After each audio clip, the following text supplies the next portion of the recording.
Good morning. Alright, this morning I thought I'd show you fellas this is MP mold 452 200 grain. They come with the cut point like this.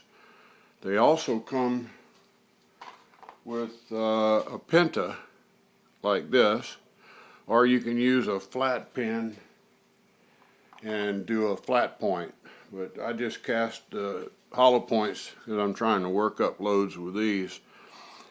I'm starting out with 4.8 grains of 700X.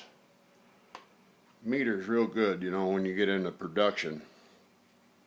But for right now, I'm making up 5 rounds each of the cut point and 5 rounds each of the penta, and I'm going to run them through the chronograph, see how close they'll shoot to each other on the target. I put a target behind the chronograph so I can kind of kill two birds with one stone. I'm using a Lyman T-Mag 2 turret. I'm not dropping powder with my powder throw. In fact, I'll just get that off of there.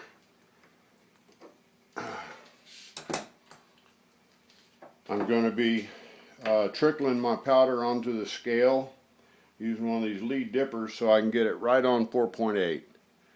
Of course, when I develop a load, since I'm going to use either this powder throw here or the powder throw over there on the what do they call that thing, lock and load automatic press. That's the one up there in the corner of the right over there. I don't want my loads to be within 2 grains of maximum, 3 grains if I can manage. What I'm looking for here is about 850, 860, 70 feet per second on these 200 grain hollow points. Now these things, the difference in weight, these are PC'd of course. I got them clear, black, brass, and copper. The difference in weight on the cut point to the penta point is the cup is about 1.5 to 2 grains heavier. So these things run around 208, 209, and then the pentas run 207, 208, right in through there. I guess it's just the amount of lead difference in the cut point because they've all got a 1 coat of PC on them, and I size PC and then size so I can get the coat nice and even. Anyway, enough of the starting out talking. Let's get to business here. I'm going to use my dipper. I'm going to throw 4.8 grains in each one.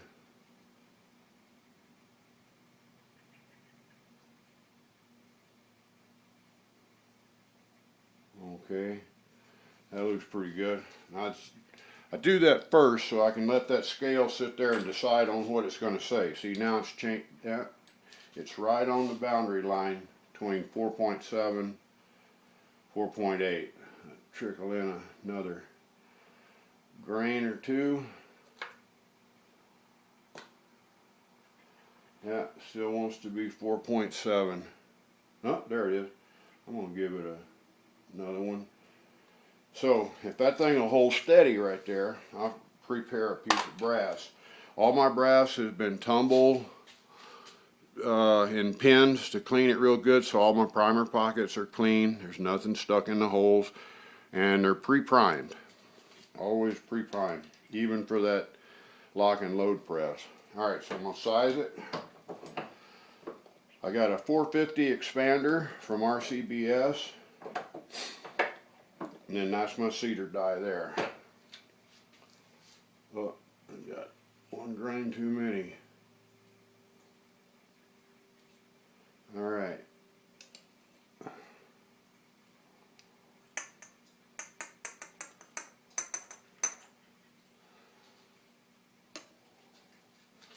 Put her back in there. Put a projectile on it. Seat it. Put a taper on it, and then of course I use a cartridge checker. You want to make sure that those things drop in nice and clean. I also do a kerplunk in my barrel when I'm messing with a new nose profile. and then I check it right here at the very end of the rim, and I get 471. I want a nice tight squeeze into the PC coating, but I don't want that rim buried so deep that it won't headspace in my gun. So 471 is my number on that. Okay, here's one round. Let's trickle up a new load here.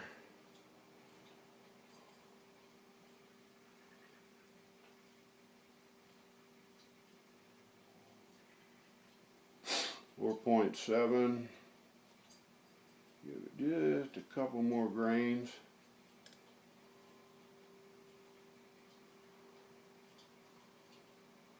Come on now, get over there. There it is. See if that'll hold. I'll get another case ready.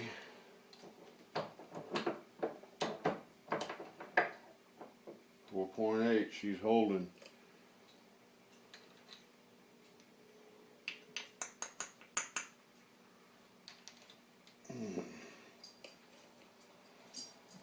Put a projectile on there.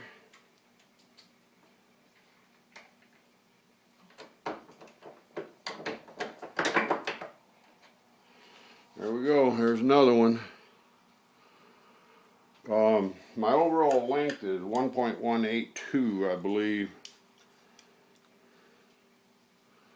This one's 1.184. They'll vary a little bit because you get different amounts of powder coating on the front end of them, and believe it or not, it'll make up a thousandth of an inch real easy.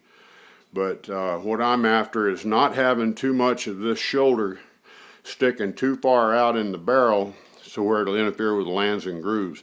My barrel has not been throated. I shoot a Colt, and it's got a nice taper on the lands and grooves. The cut, it's just not moved forward like some of the gunsmiths will do for you. So anyway, I like to seat them down real tight there to where that radius starts, won't interfere with chambering. I ran a bunch of these yesterday and they run like a spotted ape. I shoot down a 10-foot 4-inch PVC tube. I got it leaned up against a couple log grounds, so it's about a 35-degree angle, and I can stand in front of it and shoot from one end to the other. Of course, I fill it with water, put a rag over the front end of it, and it'll give you some idea. You know, I know this isn't gel testing, so let's don't argue about that. But it does a heck of a good job telling you whether you got your mix right or not, your blend, your lead blend. What I've used on these is I've got some isotope lead that's 11 BHN, and it's what percent tin? I think it's 0.33% tin. There's no antimony in it, so it's really good. No, it is antimony. There's 3% antimony. But anyway, I blended that on a 2-to-1 ratio using pure lead as my 2-to-1, and then like 2 parts pure lead and 1 part isotope lead, and then I added 1% tin to it from roto metals. They come in the little chunks. So I ended up, my target was BHN 8, because if I want to shoot between, say, 800, 850, 870, right in through there, wherever these settle in and start grouping, but I want to be in that range. I want these things to expand good, because if you're going to use like wheel weights or something, you can pour them too hard and all you got's a pretty bullet. They will not mushroom for you.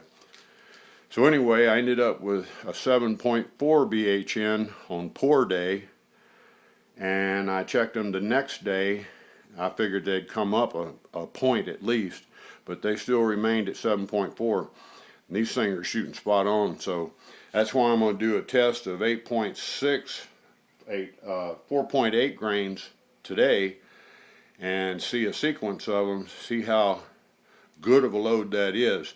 That load works with all my Lee 200 grain round nose flat points, and when they're coated and everything, and with my softer lead that I use, on those I use a 10 or 11 BHN.